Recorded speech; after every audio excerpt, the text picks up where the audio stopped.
nakaka-joyful! Sa puso ng kalikasan, natatangi ang prutas ng mangosteen.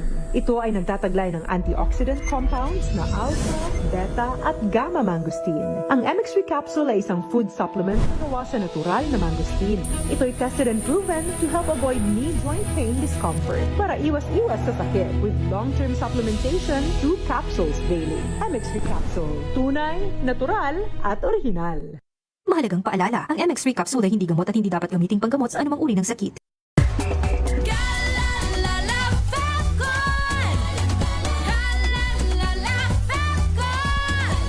Ang bango ng sampayan, tara na magsayawan! Calefabcon, amoy nakaka-joyful!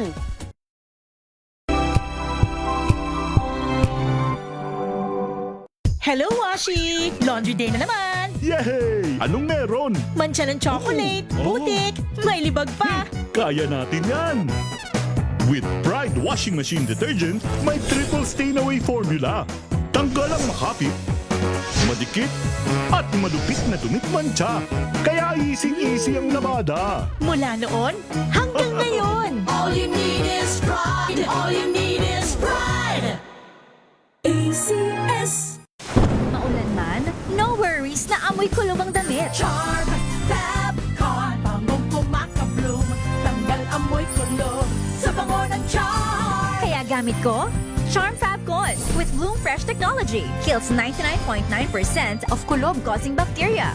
May aroma burst pa of thousands of flowers and berries. Ang sampay sa loob, no amoy kulob. Bangong kumakabloom sa charm! Charm Fabcon. ACS! Sa lahat ng bagay, simula pa lang, siguraduhing max protection na. Kasi pag kulang ang proteksyon, baka madaling masira. Sa ngipin, dapat may max protection din. Max Alaga ng Unique Toothpaste. With Max Protect Formula, helps stop cavities before they start, while keeping breath fresh. Try Unique Maximum Fluoride Protection. Para Max Alaga, Max Protektado. ACS! Galalala Fabcon! Galalala Fabcon! Ang bango ng sampayan, tara na magsayawan! Calefabcon, amoy nakaka-joyful!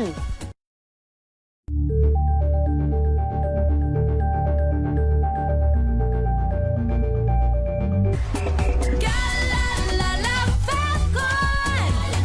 Galalala Fabcon! Ang bango ng sampayan, tara na magsayawan! Calefabcon, amoy nakaka-joyful!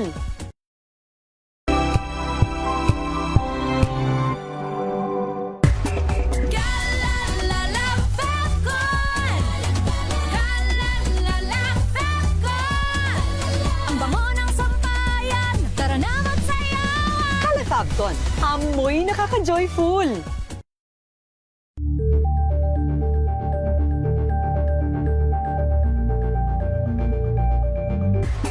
Galalala Fabcon! Galalala Fabcon! Ang bango ng sampayan, tara na magsayawan! Calefabcon, amoy nakaka-joyful!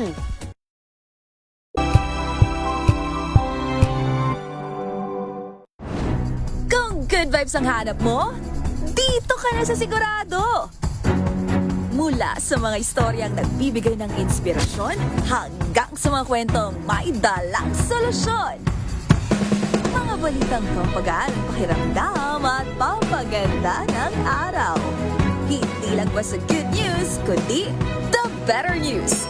Mula Lunes hanggang Biyernes, 1:00 ng tanghali sa DZRH TV.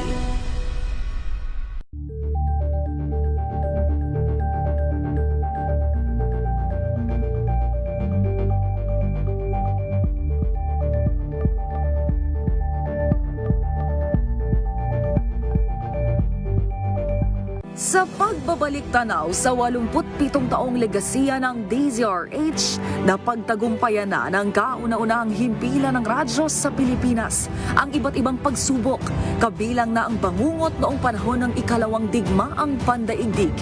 Impormasyong naihatid ng himpilang KZRH ang siyang naging kaagapay ng mga Pilipino at nakasama hanggang sa nakamit ang kalayaan. At nang muling mapas sa kamay ng mga Pilipino ang kasarinlan, nagbukas din ang panibagong yugto para sa himpilan. Mula sa KZRH na kalaunay naging DZRH, ang mga balita at impormasyon ang nagsilbing gabay ng mga Pilipino.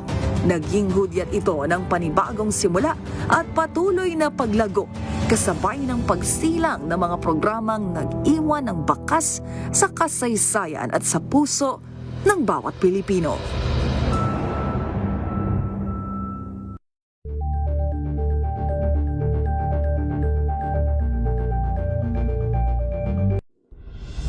Tuloy-tuloy ang pagtulong, tuloy-tuloy ang pagseserbisyo at tuloy-tuloy ang balitaan kasama si May Binauhan sa Operation Tulong mula Lunes hanggang Biyernes.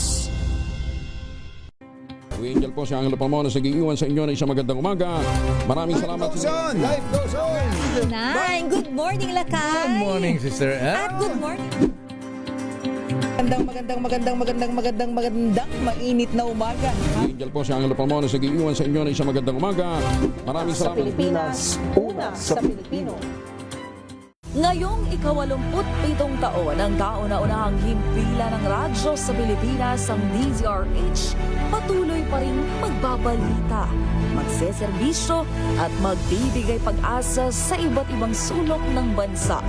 1994 nga nang inilunsad ng One Nation, One Station sa inisyatibo ni NBC Media Group Chairman Mr. Fred J. Elizalde. Naabot ang nasa 97% ng populasyon sa Pilipinas gamit ang nationwide satellite broadcast. Patunay ang 20 relay stations mula Luzon, Visayas at Mindanao sa patuloy na dedikasyon ng DZRH sa loob ng maraming dekada.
Pilipinas, ang oras, alas 4:39 ng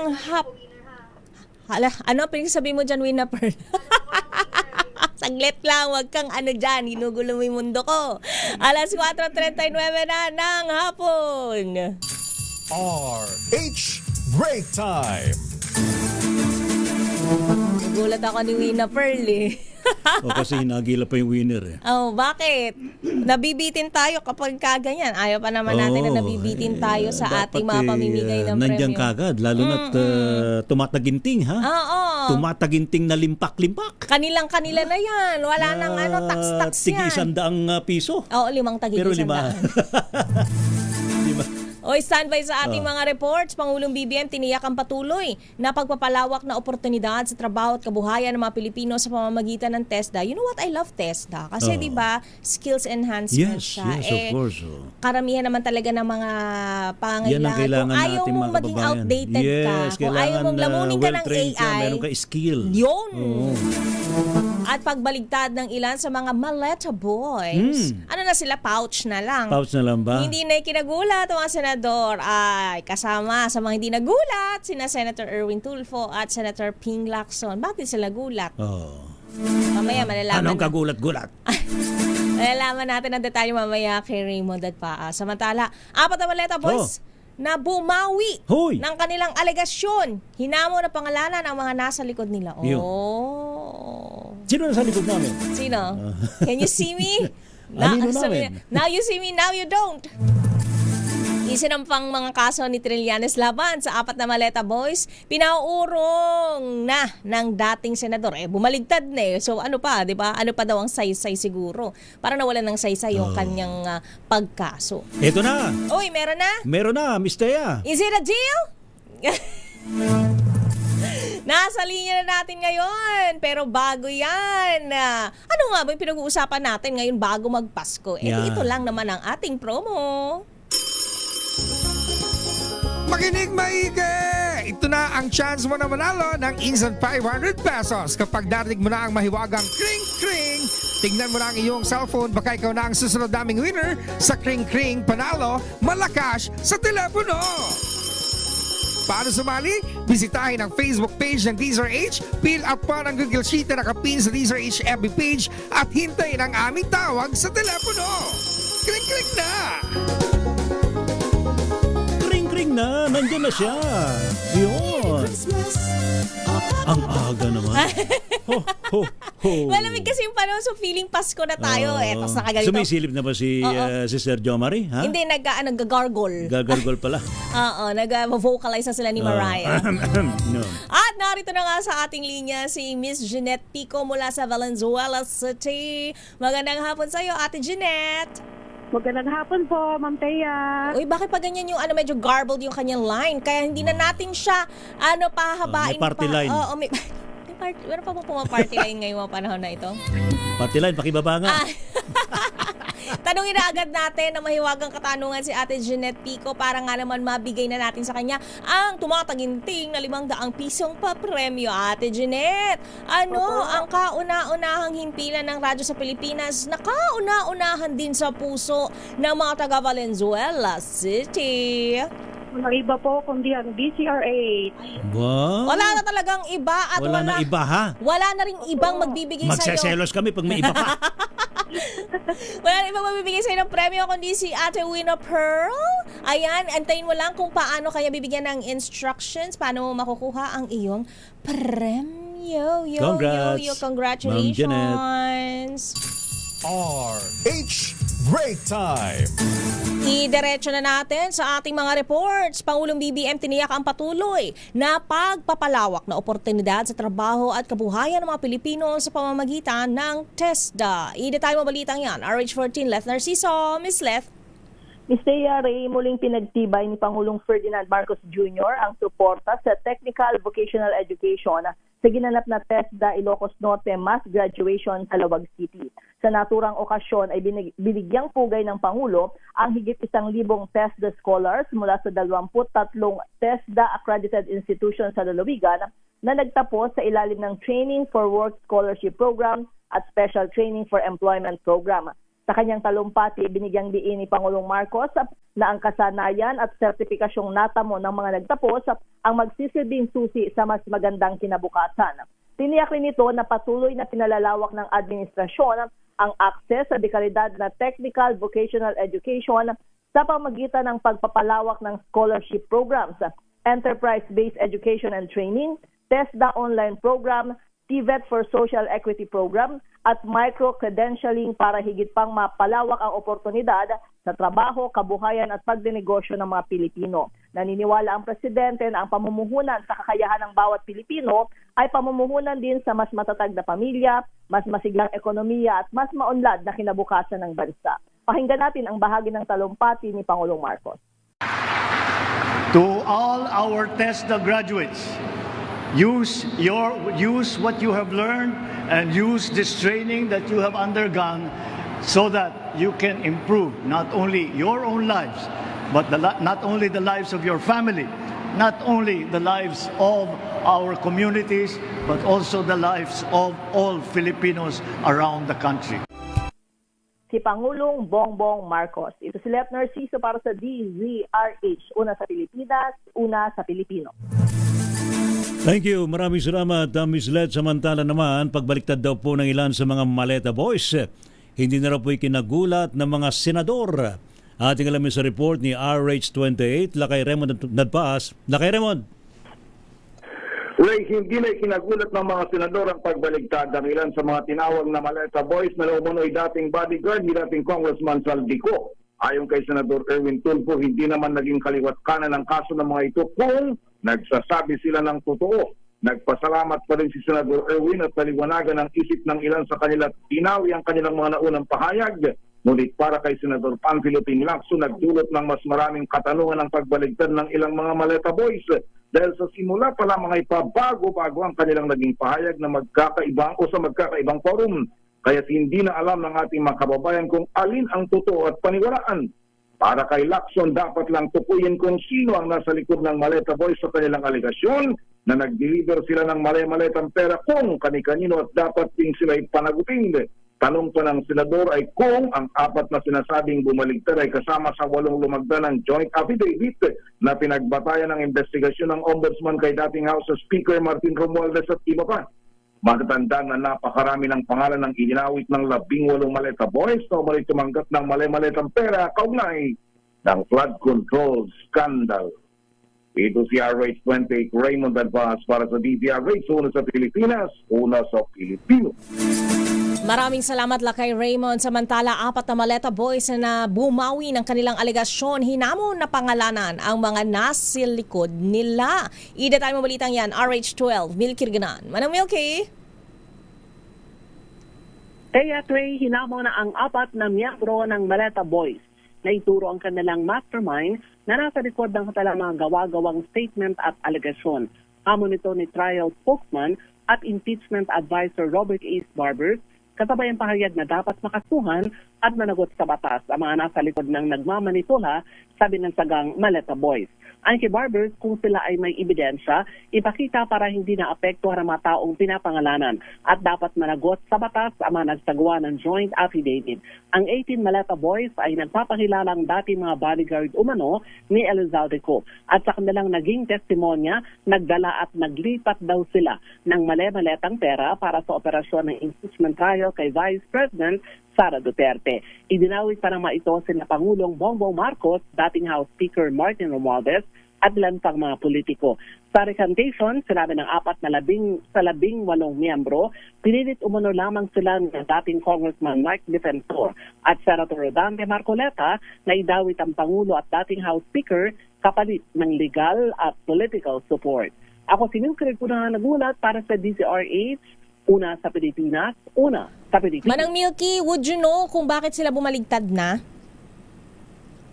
Yun ang gustong malaman, Teya, ng kampo rin ng prosecution at ng Kamara dahil ilan sa mga mambabatas ang naidadawit dun sa kanilang naging testimonya. Kabilang na dito si former House Speaker Martin Romualdez. Kaya ang hamon nga ni former Congressman Robert A. Barbers, kung alam nila na wala namang katotohanan, ilantad talaga kung ano yung tunay na nangyari at sino daw yung nagmamanipula sa kanila para idawit ang ilang personalidad. Yung pagmanipula sa kanila, ano kaya ang pinakalayunin nun?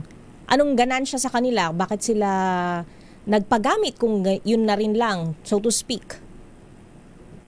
Ang kapalit yata nito, hindi ko lang alam kung merong kapalit na pera, pero ang objective ay para siraan umano itong sina Pangulong Bongbong Marcos, idawit dito sa kontrobersya, hindi lamang ng flood control scam, kundi itong issue ng impeachment trial laban kay Vice President Sara Duterte at napangalanan nga si former House Speaker Martin Romualdez dahil naidikit ang kanyang pangalan dito naman kay former Congressman Elizalde na umano'y dati ng mga amo nitong nagpakilalang 18 Maleta Boys. Maraming salamat, Manang Milky. Bakit nyo binabaan? Ako na po mag-e-extra sa ngalan po ni RH12, Milky Ganan, Manang Milky. Maraming salamat po. Thank you, Milky. Samantala, yun daw pong iniharap na kaso ni Trillanes laban sa 4 na Maleta Boys, pinaurong daw po ng dating senador. Report mula kay RH9, Miss Tina Nolasco. Miss Tina. Lakay Ray, Miss Thea, pina-address na nga ni dating Senador Antonio Trillanes IV sa kanyang abogado ang mga kasong isinampa niya laban sa 18 maleta boys. Ito'y matapos bawiin ng mga ito ang kanilang mga naunang affidavit at paratang laban sa kanya at sa iba pang mga individual. Sa social media post si Trillanes, sinabi nitong bilang dating sundalo, nakikisimpatya siya sa kalagayan ng 4 na maleta boys na umano'y napagsamantalahan dahil sa kawalan ng kabuhayan at nagamit sa politikal na layunin. Umaasa rin ang dating senador na may natutunan ng mga ito sa nangyari at umaasang maliliwanagan din ang iba pang mga maleta boys na umano'y patuloy pang nililinlang. Matatanda ang nagsampa si Trillanes sa mga kasong perjury at cyber libel sa Department of Justice o DOJ laban sa mga nasabing maleta boys. Ito si Arch 19 Nolasco para sa DZRH, una sa Pilipinas, una sa Pilipino. Maraming salamat, Manila Girl Tina Nolasco. Samantala pugante sa kasong rape, timbog sa PRO 4A, Oplan Bantay Dangal sa lalawigan ng Sorsogon. Idatay mo balitang yan, RH27, Noche Kakas, Noche. Miss Teya Talakay Rhea na kulyuhanan nga pulisya ang most wanted person sa Oplan na Bantay Dangal ng Police Regional Office 4A. Ito ay matapos maaresto sa Barangay San Rafael, Bulusan sa lalawigan ng Sorsogon. Kinilala ang naarestong pugante na si alias Amil. Hindi naman nakapalag si alias Amil ng silbihan ng warrant of arrest sa kasong rape.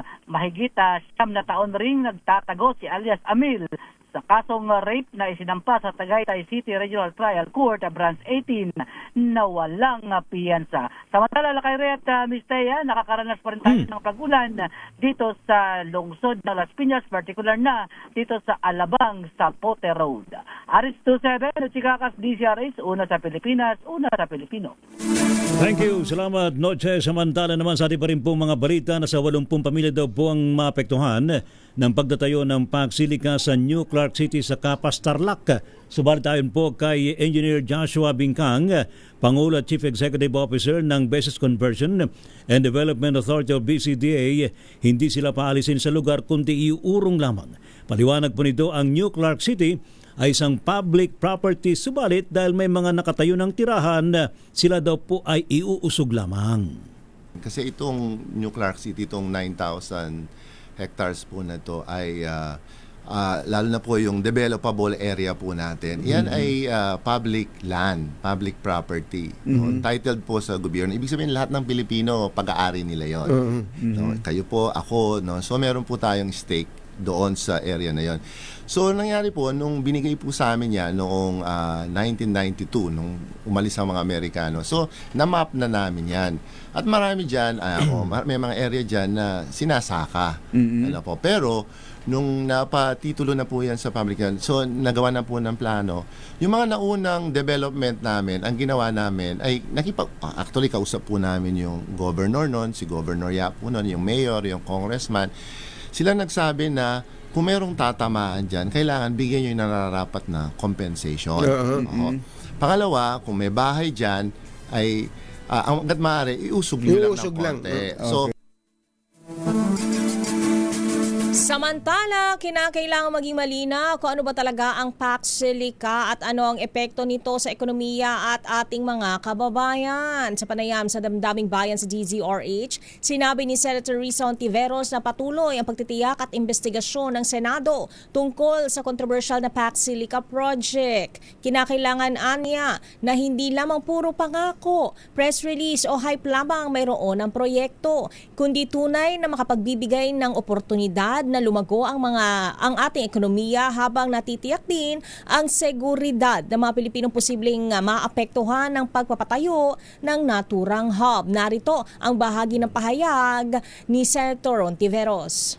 Gusto pong silipin at tiyakin na kung ano yung totoong pangako at o panganib sa Paxilica. Para yung pangako, mag-clinch po natin yan para sa ating ekonomiya at ating mga kababayan. At kung may mapatunayan kami sa aming inquiry na mga panganib, mapigilan o maiwasan o mabawasan po natin iyan.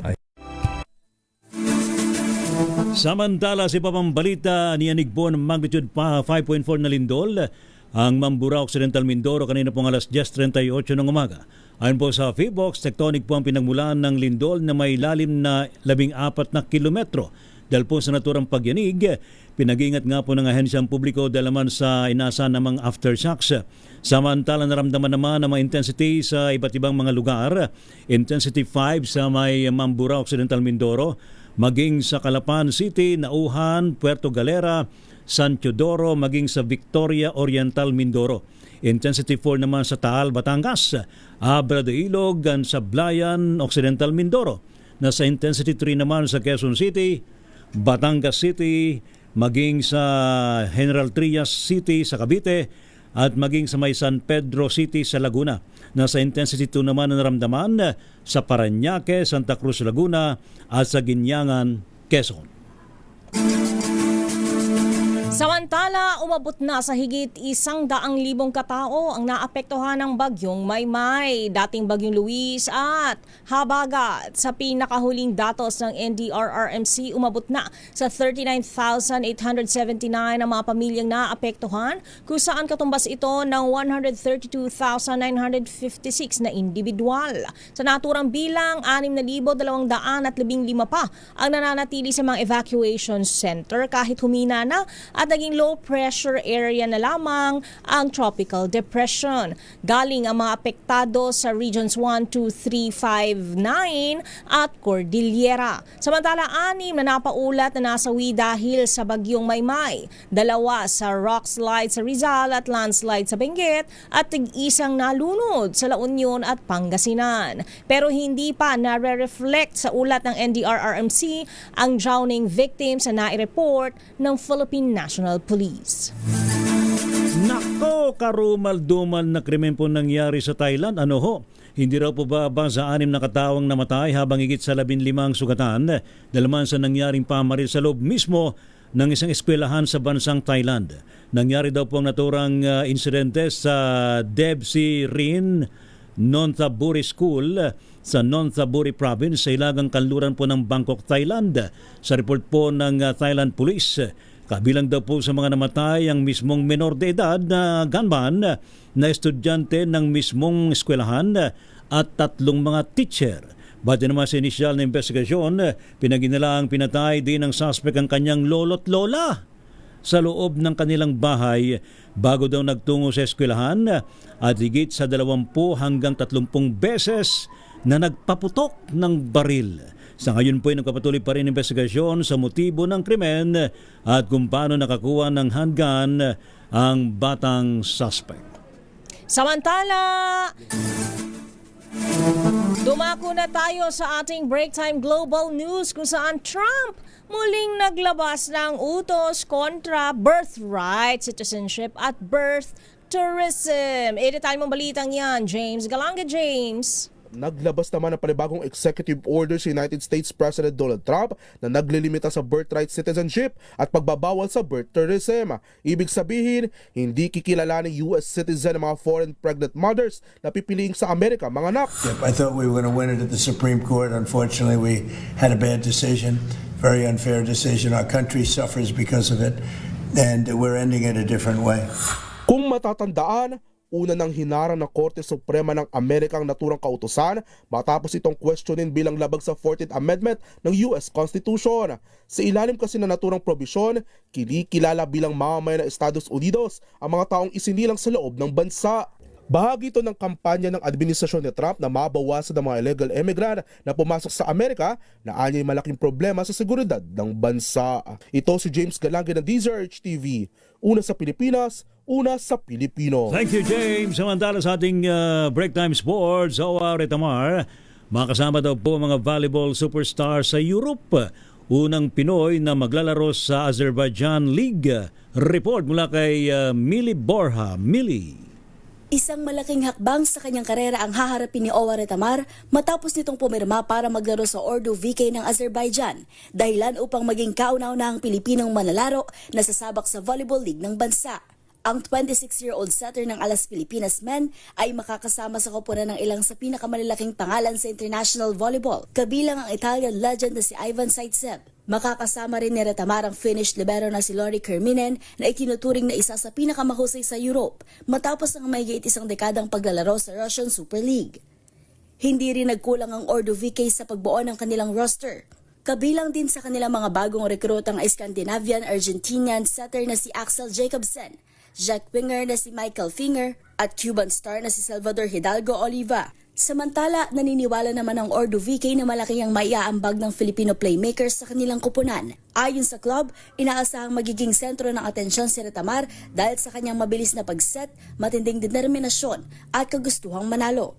Dagdag pa ng Ordo VK, ang pagkuha kay Retamar ay hindi lamang para sa kasalukuyang kampanya ng kupunan, kundi bahagi rin ng kanilang pangmatagalang plano upang mas mapalakas ang kanilang organisasyon habang patuloy na nahuhubog ang batang setter sa piling ng mga world-class na manlalaro. Ang paglalaro sa Azerbaijan ay magiging ikalawang international stint ni Retamar matapos ang kanyang maikling kampanya sa Visaka VC ng Cambodia sa Sarking Cup noong unang bahagi ng taon. Ito si Mili Borja ng DZRH TV, una sa Pilipinas, una sa Pilipino. At para sa ating break time showbiz, mga pelikulang kalahok sa 22nd edition ng Cinemalaya mapapanood na sa ilang sinihan. Idetalye mo balitang yan, Angelica Cosme. Mapapanood na sa piling sinihan ang mga pelikulang kalahok sa ika-22 edisyon ng Cinemalaya. Para sa taong ito, bumubuo sa pinakamalaking independent film festival sa bansa ang 9 full-length films at 10 short films hango sa mga kwento ng realidad, pagsubok at tagumpay ng mga Pilipino sa lente ng mga emerging at veteranong filmmaker. Kahapon nga opisyal ng binuksan ang naturang film fest kung saan nagsama-sama ang mga bumubuo sa mga pelikulang kalahok. Samantala, sa isang panayam sa 39 na direktor ng full-length films, may panawag ng mga ito tungkol sa mga dapat anilang matutukan sa local film industry. Sinasabi nila na, ay, nanood ako ng Odyssey, ba hindi makagawa yung mga Pinoy ng ganito. Siyempre, hindi kayo mag-expect ng ganon, but it's not because of lack of vision. It's because of lack of resources. Actually, we're just asking for a fair exposure. Kung may mga pelikula sa Pilipinas na binibigyan din ng X rating dahil sa mga hindi agree sa current situation ngayon. So, siyempre, walang censorship, trabaho, at saka oras ng mga ating manggagawa. Ayun yun. Saka siyempre, yung support ng government. Mapapanood ang aking buong interview kina Direk J.L. Burgos, Alpa Havon at David Corpuz ng mga pelikulang Ganggang, Kakasayawan at Tayo Lang ang nakakaalam bukas alas 12 ng tanghali sa Scene Zone.